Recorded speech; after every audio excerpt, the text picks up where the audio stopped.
This video is sponsored by Predictive Coach, protecting your brand, your drivers, and your bottom line. If we'd like to see where a vehicle has been in the past, we can go to Productivity, Trips History, and select whichever vehicles we'd like to see here.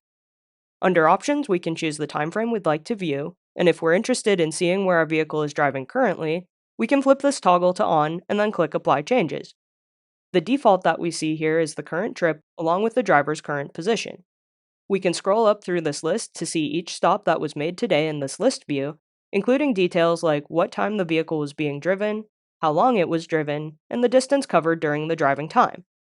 A trip includes the trip time as well as the stop time until the next trip, so we can also see details about the stop, what time and for how long it was stopped, including the duration of any idling time. Up here, we can click Show All Trips if we'd like to see everywhere that this vehicle has been today, and collapse this view to see as much of the map as we'd like.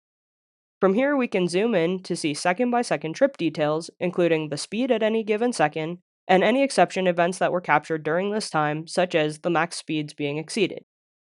If you'd like to get this data in a report, click the Report button up here and choose one of these to download the Excel version of the report, or click these dots to get a PDF version or view the data in tabular form from within your browser.